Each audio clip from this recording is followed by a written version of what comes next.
ஆய ஆருயிர் மேவும் மருளினில் இருளாய் நிற்கும் மாயை மாமாயை மாயா வரும் இருவினையின் வாய்மை ஆய ஆருயிர் மேவும் அருளினில் ஒளியாய் நிற்கும். இந்த பாட்டு ரெண்டு வரியும் ஒரே மாதிரி இருக்கும்.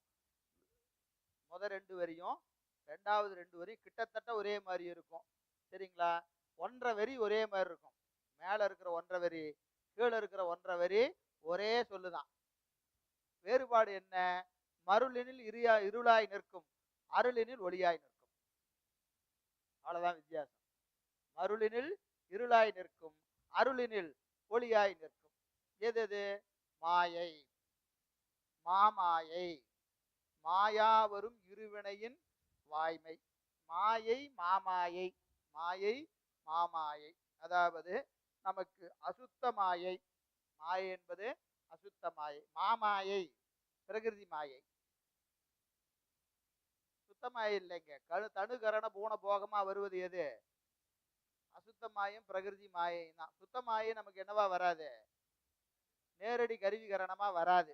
நேரடி கருவிகரணமா வராது. வாக்கா மட்டும்தான் வரும். வாக்கா மட்டும்தான் வரும். எனவே மாயை மாமாயை.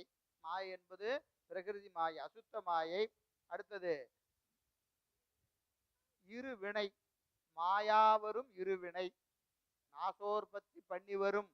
நாசோற்பத்தி பண்ணி வரும் என்று ஒரு பாட்டு, 28வது பாட்டு. அந்த 28வது பாட்டு உங்களுக்கு நடத்தல. 28 எடுங்க சிவபிரகாசத்துல. நம்ம அப்படியே ஜம்ப் ஆயிட்டோம். 28 நடத்தணுமா? நடத்தல. ரொம்ப முக்கியமான பாட்டு அது 28. நன்னிடும் உருவதனுக்கு ஏதுவாகி நானா போகங்களாய் நாசோற்பத்தி பண்ணி வரும் ஆதலால் அனாதியாகி பலவாகி அணுக்கள் தோறும் படர்வதாகி எண்ணிவரும் மனவாச காயத்தால் இயற்றும் இயல்பனதாய் மதிகதமாய் இருபயனாய் பாப புண்ணியங்களாய் புலர்காலை மாயை மேவி பொருந்தும் இது கண்மமலம் என்று புகழுமாறே. கண்மமலம் என்று புகழுமாறே. கண்மம் என்று சொல்லுவாங்க. என்னது? நன்னியிடும் உருவதனுக்கு ஏதுவாகி. நன்னியிடும் உருவதனுக்கு ஏதுவாகி நமக்கு கொடுக்கப்பட்டிருக்கிற உருவமா வரும். உருவத்திற்கு ஏதுவாக வரும். எதுன்னு என்னது? காரணம். உருவம் பெறுவதற்கு காரணமாக இருக்கும். எது? கண்மமலம். கண்மமலம் விடைக்கு தக்கவாதான உடம்பு வரும். அப்ப நன்னியிடும் உருவதனுக்கு ஏதுவாகி நானா போகங்களாய் பலவிதப்பட்ட போகங்களாய். நானா போகம் என்பது என்னதுங்க? பலவிதப்பட்ட போகங்களாய். நானா போகங்களாய் நாசோற்பத்தி பண்ணி வரும். நாசத்தில் உற்பத்தி பண்ணி வரும். ஒன்ன தீர்த்தம்னா என்ன ஆகும்? பலவா வரும். இன்னொன்னா வராது, பலவா வரும். ஒன்ன கழிச்சோம்னா 10 வரும். ஒன்ன கழிச்சா 1 வந்தா பரவாயில்லையே, ஒன்ன கழிச்சா 10 வரும். நாசத்தில் உற்பத்தி பண்ணி வரும் என்று சொல்லுகிறார். அதான் நாசோற்பத்தி பண்ணி வரும். எனவே அதான் மாயா வரும் இருவினைனர். இதுக்குதான் அந்த பாட்டுக்கு போனேன். மாயா வரும் இருவினைன்னு என்னது? மாய்தல் இல்லாத, தீரவே தீராது இந்த வினை. ஆமா. ஒன்ன தீர்த்தம்னா 10,000, 10 தீர்த்தா 100,000, 100 தீர்த்தா 1000 ஆயிரம். இது இப்படியே அதிகமாயிட்டே போகுது. இது என்னைக்குங்க கழிக்கிறது அப்படிங்கிறதுதான் கேள்வி. எனவே அசுத்த மாயை, பிரகிருதி மாயை, அடுத்தது இருவினை, அழிதல் இல்லாத இருவினை. அழிதல் இல்லாத இருவினை. மாயை மாமாயை மாயாவரும் இருவினை. இருவினையின் வாய்மை, அதனுடைய தன்மை. ஆய ஆருயிர் மேவும், இவற்றில் பொருந்தி நிற்கின்ற ஆருயிர். ஆருயிர் ஆன்மா எப்படி இருக்கும்? அசுத்த மாயில கட்டுண்டு நிற்கும், பிரகிருதி மாயில கட்டுண்டு நிற்கும், கண்மத்தினாலே கட்டுண்டு நிற்கும். இந்த 3 கட்டப்பட்டிருக்கிற ஆருயிர் மேவும் மருளினில் இருளாய் நிற்கும். ஆன்மா மருள்ல இருந்தா, ஆன்மா மருள்ல இருந்தா மாயை மாமாயை மாயாவரும் இருவினை இந்த 3 இருளா நிற்கும். புரியுதா இல்லையா?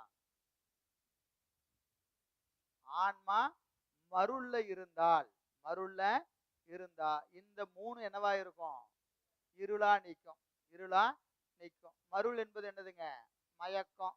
மயக்கம் ஆன்மா பக்குவம் இல்லாத நிலையில எப்படி இருக்கும்? மயக்கத்துல இருக்கும். அப்போ மாயை என்னவா இருக்கும்? மயக்கத்தை செய்யும். கண்மம் என்ன செய்யும்? மயக்கத்தை செய்யும்.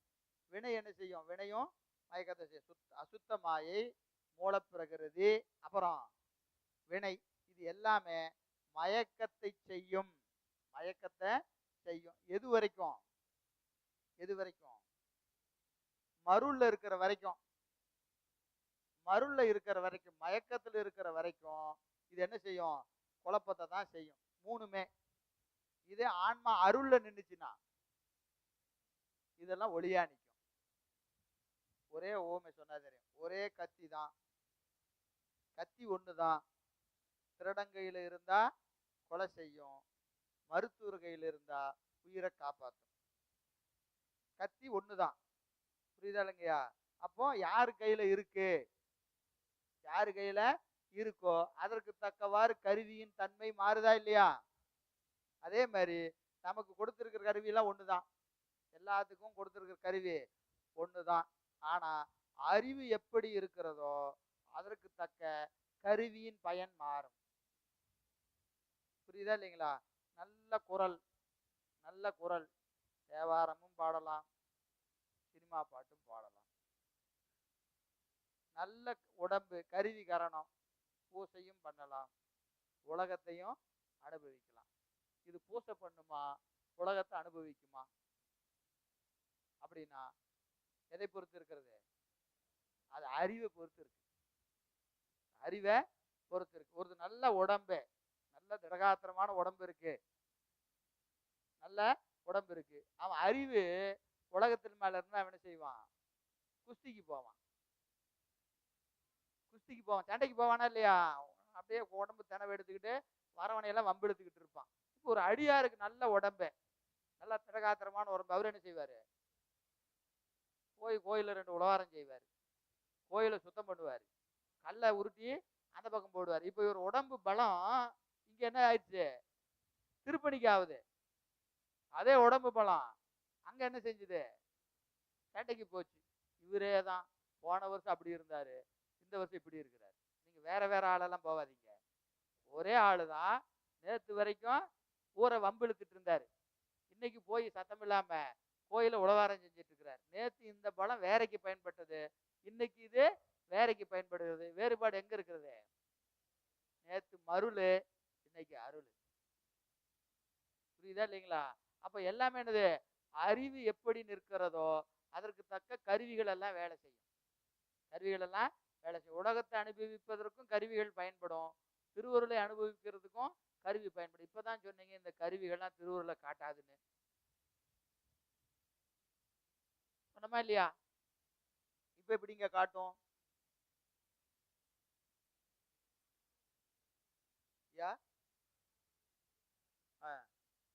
அருள் விளங்குவதற்கு வேண்டிய சாதனை செய்யறதுக்கு உடம்பு வேணும்.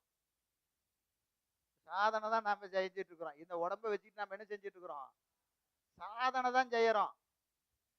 சாதனை செய்யறதுக்கு என்ன வேணும்? உடம்பு கட்டாயம் வேணும். உடம்பினை முன்னம்பிழுக்கென்றிருந்தேன், உடம்பினுக்குள்ளே ஒருபொருள் கண்டேன், உடம்பினுக்குள்ளே உத்தமன் கோயில் கொண்டான் என்று உடம்பினை நான் இன்று ஓம்புகின்றேன். உள்ளம் பெருங்கோயில், ஊனுடம்பு ஆலயம், வள்ளல் பிரானாருக்கு வாய் கோபுர வாசல், தெல்ல தெளிந்தாருக்கு சீவன் சிவலிங்கம். இதெல்லாம் என்னது? உடம்பு வேணுங்கிறார். எதுக்கு? சாதனை செய்யணுமா இல்லையா? ஞானம் பிறக்கணும்னா சாதனை செய்யணும். சாதனை செய்யணும், 5 எழுத்து சொல்லணும், பூசை பண்ணணும் இல்லையா? இதுக்கு உடம்பு வேணுமா இல்லையா? போய் உக்காந்தா எங்கீங்க காலம் அடிக்கவே முடியல, பூசை நான் எங்க பண்றது? அப்போ உடம்பு ஒத்துழைக்கலையா இல்லையா? உடம்பு நல்ல ஆரோக்கியமான உடம்பா இருந்தா என்ன செய்யலாம்? நல்லா உட்காந்து இடைஞ்சு, ஆரோக்கியம் என்பது பூசைக்கு இடைஞ்சல் இல்லாத உடம்பு, அதுக்கு பேர் தான் ஆரோக்கியம். நல்லா கட்டுமஸ்தா இருக்கிறதுக்கு ஆரோக்கியம் இல்லை, அதுக்கு பேர் இல்லை. என்னது? உட்காந்து நிம்மதியா பூசை பண்ணி முடிக்கிற வரைக்கும் அது என்ன செய்யும்? இடைஞ்சல் பண்ணாம பண்ணியா பண்ணு, எவ்வளவு பண்றையோ பண்ணு அப்படின்னு அமைதியா. எது இருக்குது? உடம்பு இருக்குது. எதனால? அருள்ல அறிவு நிக்கிறதுனால.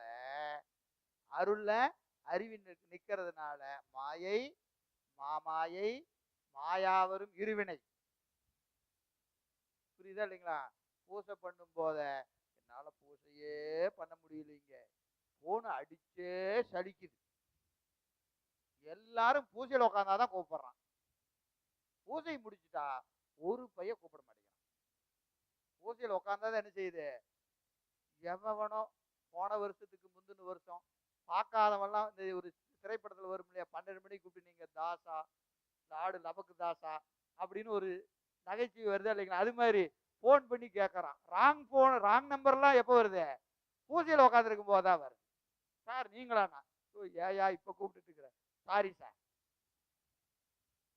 அது எப்ப கூப்பிடுறான், பூஜையில் இருக்கும் போதுதான் கூப்பிடுறான். ஏன் கூப்பிடுறான்னா வினை, பூஜை செய்ய விட மாட்டேங்குது, பூஜை செய்ய இதே அந்த திருவருள் விளங்க விளங்க விளங்க விளங்க என்ன ஆகுன்னு கேட்டீங்கன்னா, அப்போ கூப்பிட வேண்டியவங்க கூட அவனுக்கு ஒரு வேலை வரும். அப்போ பூஜையில் இருந்தோம்னா அவனுக்கு என்ன வரும், இருக்கு அவனை கூப்பிட்றேன்னு அதுக்குள்ள எவனோத்தம் கூப்பிடான், அவனுக்கு ஒரு பிரச்சனை வரும். போனை வச்சுட்டு எல்லாம் முடிஞ்சு அடடா மறந்துட்டேனேன்னு போனை எடுப்பான், நமக்கு பூஜை முடிச்சிருப்போம்.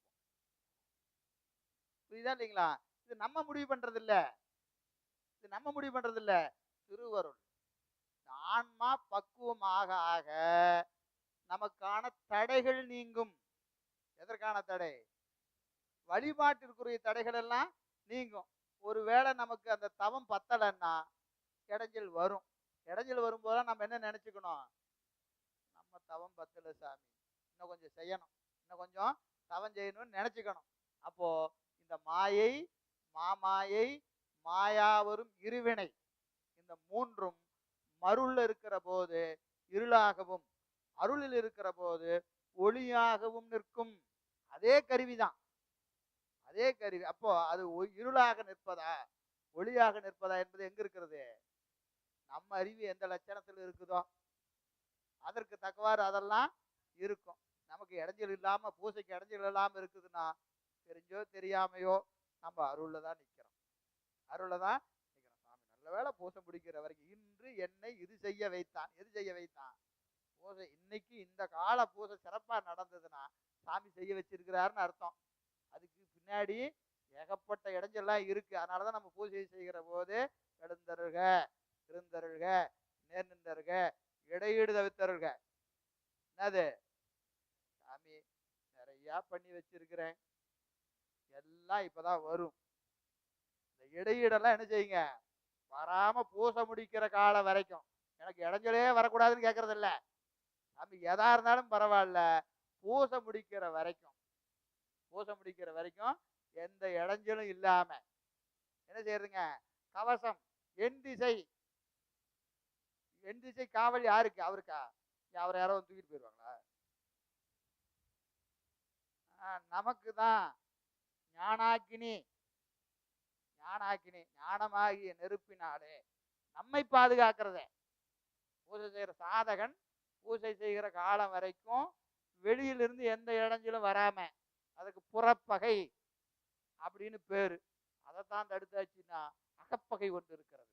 எது, அவன்லாம் கூப்பிடலனாலும் இவன் போவான். அவன் வேற கூப்பிடுறேன்னு சொன்னானே, எப்படி அவன் கூப்பிடலனாலும் இவன் என்ன பூஜையில உட்காந்துக்கிட்டு கூப்பிடுறேன் நானா, 9 மணிக்கு கூப்பிட்டுருவானா, முடிச்சுட்டு அவன்கிட்ட பேசணும். எது, பூஜை முடிச்சுட்டு அவன்கிட்ட பேசணும். எங்க இருக்குது இப்ப பகை, இங்க இருக்கு. இது என்ன பண்றது, இது அகப்பகை. அப்போ சாமி நேர் நின்றருள்க, நேர் நின்றருள்க என்னது, அறிவுக்கு நேரா நீங்க நில்லுங்க, வேற ஒண்ணும் எனக்கு தெரியக்கூடாது. எது வரைக்கும், பூசை முடிக்கிற பூசை நேரத்திலயாவது நேரா நிக்கணும். அப்புறம் 24 மணி நேரம் நிக்கிறதெல்லாம் சிவன் முத்தர்கள். நம்ம என்னது, பூசை செய்யும் போதே நேரா நிக்க முடியலையே. நமக்கு தெரிஞ்ச பாட்டு தான், கையொன்று செய்ய விழியொன்று நாட கருத்தொன்று என்ன பொய்யொன்று பேச புலார் கமலும் மெய்யொன்று சார யான் செய்யும் பூசையை எங்கனம் கொள்வாய் கட்சி ஏகம்பனே. நம்ம பூசையெல்லாம் இந்த லட்சணத்துல தான் இருக்கு. பூசையில உட்கார்ந்தாதான் அகப்பகையும் வருகிறது, புறப்பகையும் வருகிறது. ரெண்டும் இல்லாம நிக்கணும்னா நிறைய சிவபுண்ணியம் பண்ணணும். பூசை செய்வதற்கு புண்ணியம் பண்ணணும், அப்புறம் பூசையினாலே புண்ணியம் பண்ணணும். முதல்ல பூசை செய்யறதுக்கு ஒரு தகுதி வேணும், அப்புறம் பூசையினாலே ஒரு தகுதி வரும், அதுதான் பெருமானை காட்டும்.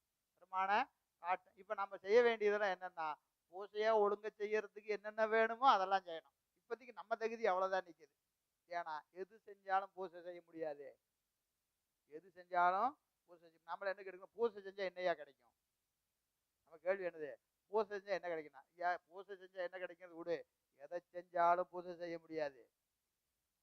எதை செஞ்சாலும் பூசை செய்ய முடியாது. அப்போ எதனாலும் கிடைக்காத ஒரு பெரிய வாய்ப்பு நமக்கு கிடைத்திருக்கிறது. அது பெருமானை நினைத்து செய்கிற பூசனை. என்னதுங்க? மானுட பிறவி தானும் வகுத்தது மனம் வாக்கு காயத்தால் ஆனிடத்து ஐந்தாடும் அரண்மணிக்காக அன்றோ வானிடத்தவரும் மண்மேல் வந்து அரண்தனை அர்ச்சிப்பர் ஊனெடுத்து உழலும் ஊமர் ஒன்றையும் உணரார் அந்தோ. ஐயோ பாவம்.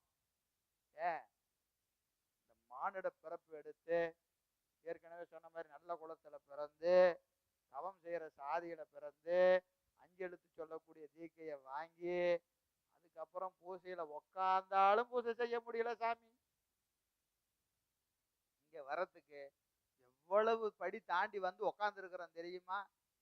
நம்ம நினைச்சு பார்க்கணும். ஒவ்வொரு தினம்தோறும் அந்த பூசையில உட்காரும் போத இது யாருக்கும் கிடைக்காத ஒரு பேரு, கிடைக்காத ஒரு பேரு. அது நமக்கு கிடைச்சிருக்குதுன்னா அதை என்ன செய்யணும்?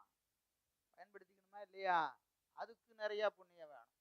அதுக்கே புண்ணியம் வேணும். எனவே இது மருள்ல இருளாகவும் அருளில் ஒளியாகவும் நிற்குங்கிறார். 5 நிமிடம் தேநீர் எடு.